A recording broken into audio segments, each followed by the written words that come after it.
Hello मेरे प्यारे से और सैनियों, कैसे हैं? आशा करते हैं आप सभी अच्छे होंगे, मस्त होंगे, तंदुरुस्त होंगे और अच्छे से स्टडी कर रहे होंगे। तो चलिए आज हम इस वीडियो में कराने वाले हैं इकोनॉमिक्स, जो कि चैप्टर का नाम है मुद्रा, बचत और शाखा, चैप्टर 3 है। इस वीडियो में जो हम कराने वाले थे वीवीआई इंपॉर्टेंट क्वेश्चन, जो कि आपको इसके पहले जितने भी वीडियो मैंने कराया सभी क्वेश्चन को मैंने सोल्यूशन कराया, जो कि वीवीआई ऑब्जेक्टिव क्वेश्चन था। और इस वीडियो में हम कराने वाले हैं सब्जेक्टिव क्वेश्चन। ठीक है, सब्जेक्टिव बोले तो भाषा अभ्यास से जो भी प्रश्न आते हैं वो सभी क्वेश्चन हम यहाँ पे कराने वाले हैं। अगर अभी तक चैनल को सब्सक्राइब नहीं किया तो प्लीज़ चैनल को सब्सक्राइब कर लीजिए और वीडियो को लाइक, कमेंट और शेयर जरूर कर दें। तो चलिए यहाँ से वीडियो को स्टार्ट करते हैं।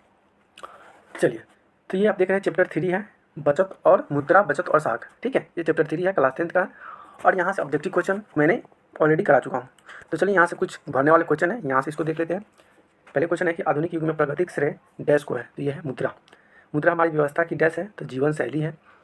मुद्रा का विकास इतिहास के मानव सभ्यता विकास का डैश है, इतिहास से है। चलिए आगे बढ़िए, आगे क्वेश्चन की तरफ। अगला क्वेश्चन है कि एक वस्तु के बदले में दूसरी वस्तु का आदान प्रदान प्रणाली कहा जाता है, वस्तु नियम। देखिए, एक वस्तु के बदले दूसरी वस्तु, पहले के समय में क्या होता था कि कोई वस्तु हमको खरीदना है तो हमें उसके बदले कोई अनाज दे देते थे, कोई सामान दे देते थे, उसके बाद हमें दूसरी चीज़ मिलता था, उसे वस्तु को हम कहते थे वस्तु विनिमय प्रणाली कहते हैं। ठीक है, मुद्रा के आविष्कार मनुष्य की सबसे बड़ी है उपलब्धि, पहले उपलब्धि है, क्योंकि सबसे पहले मुद्रा सबसे बड़ी कामयाबी की चीज़ है। ठीक है, क्लास 6 प्रश्न 6 करा, मुद्रा विनिमय का डैश है, तो ये माध्यम है। प्लास्टिक मुद्रा को चलते विनिमय का कार्य है, सरल, बहुत ही आसान है। मुद्रा एक अच्छा क्या है, सेवक है। आय तथा उपभोग का अंतर डैश कहलाता है, तो बचत कहलाता है। आय और जब उपभोग करता है आदमी, उसको बचत कहते हैं। और 10वां है क्वेश्चन की साख का मुख्य आधार क्या होता है, विश्वास। साख का मुख्य आधार क्या होता है, विश्वास होता है। ये हमारे थे क्वेश्चन भरने वाले, फिल इन द ब्लैंक्स। अब हम यहाँ से क्वेश्चन को सॉल्व करेंगे, लघु उत्तरीय प्रश्न। ठीक है, जितने भी इंपॉर्टेंट क्वेश्चन है सभी को यहाँ से हम सॉल्व करेंगे। तो चलिए यहाँ से पहला क्वेश्चन आ गया कि वस्तु विनिमय प्रणाली क्या है। तो वस्तु विनिमय प्रणाली सीधे रूप से वस्तु के आदान प्रदान करने और एक प्रणाली तथा इसे पैसा शामिल नहीं होता है। उदाहरण के लिए, एक किसान अपनी सब्जी सीधे एक लोहार को दे देता है, जो बदले में उसे लोहे के उपकरण देता है। यही प्रणाली सरल है, लेकिन इसमें कई कमियां हैं, जैसे कि वस्तु का मूल्य का निर्धारण करना मुश्किल होना, लेन देन को जटिल हो जाता है। देखिए, ये प्रणाली जो विनिमय प्रणाली तो बहुत ईजी है। अगर हम किसी से सब्जी खरीदना है तो हम उसे गेहूँ दे देंगे, लेकिन कभी कभी दिक्कत ये होता था कि गेहूँ का मूल्य कुछ और होता था, सब्जी का मूल्य कुछ और होता था, तो वहाँ पर ये सब बात फंस जाती थी। अगर मान लेते कि 1 किलो गेहूँ का मूल्य 60 रुपया होता है, वहाँ पे सब्जी का 1 किलो सब्जी का मूल्य होता है, मान लेते हैं कि 20 रुपया होता है, तो फिर यहाँ 60 के अंदर वो पैसा देगा नहीं, और हमें 60 का सामान 60 रुपया और 60 रुपया का सब्जी भी नहीं लेना। तो ये चीज़ प्रॉब्लम हो सकती थी और होती थी, लेकिन बाकी सब करने में आसानी होती थी। अगला हम बात करें कि मौद्रिक प्रणाली क्या था। तो मौद्रिक प्रणाली एक प्रणाली जिसमें मुद्रा का उपयोग वस्तुओं और सेवाओं के आदान प्रदान के लिए रूप में किया जाता है, उसे मौद्रिक प्रणाली कहते थे। अगला है मुद्रा की परिभाषा दीजिए। मुद्रा क्या है, मुद्रा किसे कहते हैं? मुद्रा वह वस्तु जिसके आमतौर पर लेन देन के रूप में स्वीकार किया जाता है। यह वस्तु सेवाओं को कीमत को मापने की एक मापी है। एटीएम क्या है? तो एटीएम को फुल फॉर्म होता है, इसको एटीएम का फुल फॉर्म बोल सकते हैं ऑटोमेटिक टेलर मशीन। यह एक स्वचालित मशीन है। स्वचालित यानी खुद से ये पैसा निकालती है, निकालने की हमें जरूरत नहीं है, ऑटोमेटिक है, जो बैंक ग्राहकों को अपने बैंक खाते से पैसा निकालने, जमा करने और अन्य लेन देन के लिए सुविधा प्रदान करती है। अब बात करते हैं क्रेडिट कार्ड। ये क्रेडिट कार्ड क्या होता है और डेबिट कार्ड क्या होता है, ये भी समझते हैं। तो देखिए, क्रेडिट कार्ड एक प्लास्टिक कार्ड होता है, ठीक है, जिसे हम प्लास्टिक मुद्रा भी कहते हैं, जो अपने भविष्य में भुगतान करने के लिए उधार लेने की सुविधा देती है। आपको बैंक से पैसा उधार लेने और विभिन्न दुकानों में वस्तुओं की सेवा को खरीदने की अनुमति देती है। देखिए, क्रेडिट कार्ड क्या होता है कि बैंक वाले आपको क्रेडिट कार्ड पहले उपलब्ध करवा देती है, फिर वहाँ क्रेडिट कार्ड पे आपको वहाँ पे पैसा मिल जाता है, 1 लाख 2 लाख जितना आपको लेना है, और फिर वहाँ से आपको ब्याज के तौर पर पैसा वहाँ से वसूल करती है। तो क्रेडिट कार्ड का काम यही है, आपको सबसे पहले फ्री में क्रेडिट कार्ड देगी, पैसा देगी, और फिर बाद में आपको ब्याज के तौर पर वहाँ से आपसे पैसा वसूल करेगी। ठीक है, अब आते हैं बचत की बात करते हैं। बचत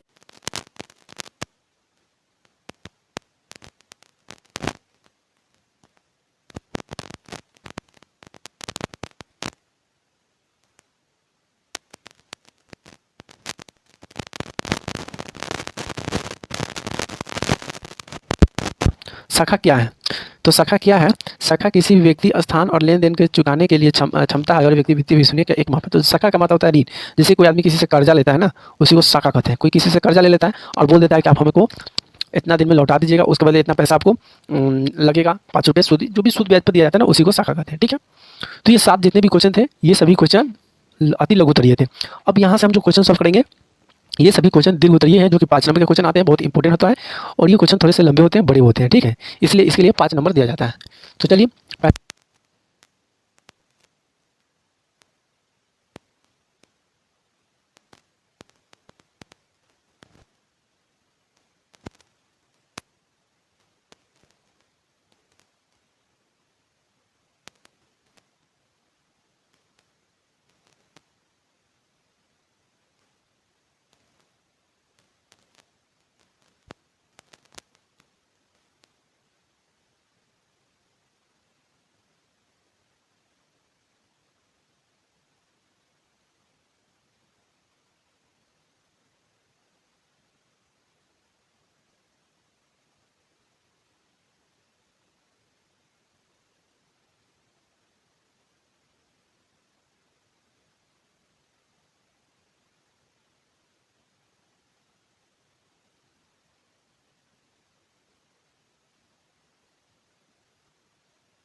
भारी भी होता था। अगर मान लेते कि आपके पॉकेट में अगर 500 का अगर सिक्का चला जाए, 500 का अगर आप सिक्का ले लीजिए तो देखिए पॉकेट कितना भारी हो जाता है, ले जाने में दिक्कत होता है। लेकिन वही अगर 500 का नोट क्या 2-2 हज़ार 3-3 हज़ार का अगर नोट अगर पार्टी में रख लेते हैं तो पता ही नहीं चलता है कि हम हमारे पास पैसा है।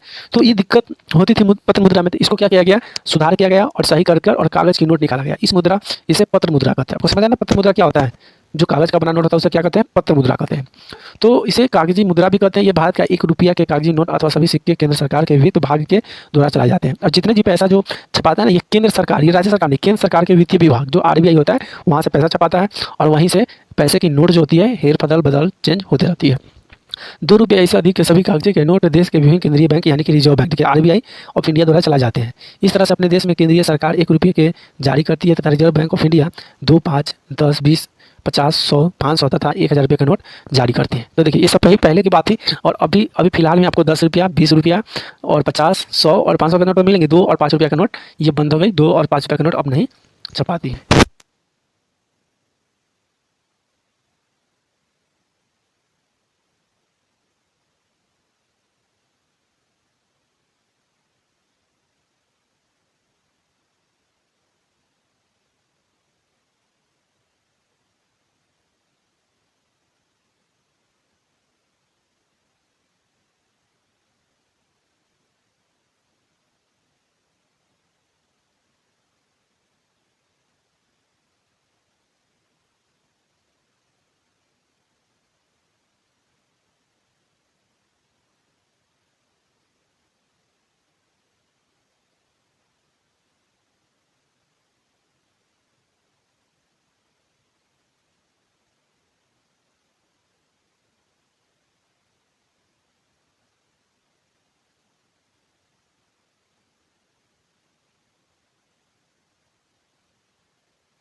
व्यक्ति का खाता है उसका 2 सिग्नेचर और बस कोई व्यक्ति जाकर उसको चेक को आसानी से पैसा निकाल सकता है। उसके बाद है बैंक ड्राफ्ट। पहले बैंक ड्राफ्ट हुआ करता था। बैंक ड्राफ्ट वो पात्र है जिसमें बैंक अपनी किसी शाखा या अन्य बैंकों के आदेश देता है कि उस पात्र में लिखी हुई रकम उसमें अंकित व्यक्तियों को दे दिया जाए। बैंक ड्राफ्ट के द्वारा आसानी से कम खर्च के रुपये में एक स्थान से दूसरे स्थान भेजा जा सकता था। यह देश और विदेश दोनों ही के प्रकार थे। अब ड्राफ्ट का कहने का मतलब हमको कहीं से पैसा भेजना है तो वहाँ पे एक ड्राफ्ट बनता था। ड्राफ्ट में सभी चीज़ का एड्रेस होता था, हमें कहाँ पैसा भेजना, उसमें पैसा घुसाया जाता था। वो पैसा ड्राफ्ट मनी ऑर्डर से होते हुए जहाँ पे भेजना है वहाँ पे पैसा आ जाता था।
चैनल को सब्सक्राइब करना है, वीडियो को लाइक, कमेंट और शेयर जरूर कर देना है। वीडियो देखने के लिए बहुत बहुत धन्यवाद। Thank you so much, love you.